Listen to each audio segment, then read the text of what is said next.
guys, hindi namin alam kung anong bloodline nito kasi napulo to nung sisiw ng kapitbahay. Akala sa amin, dito sa amin ibinigay.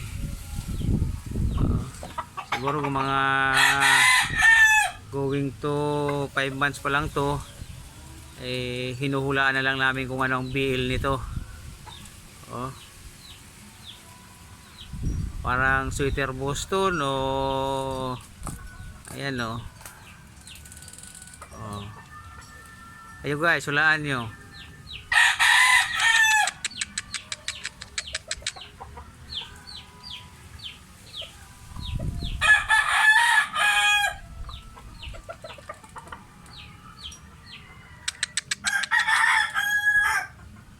Medyo maila pa siya.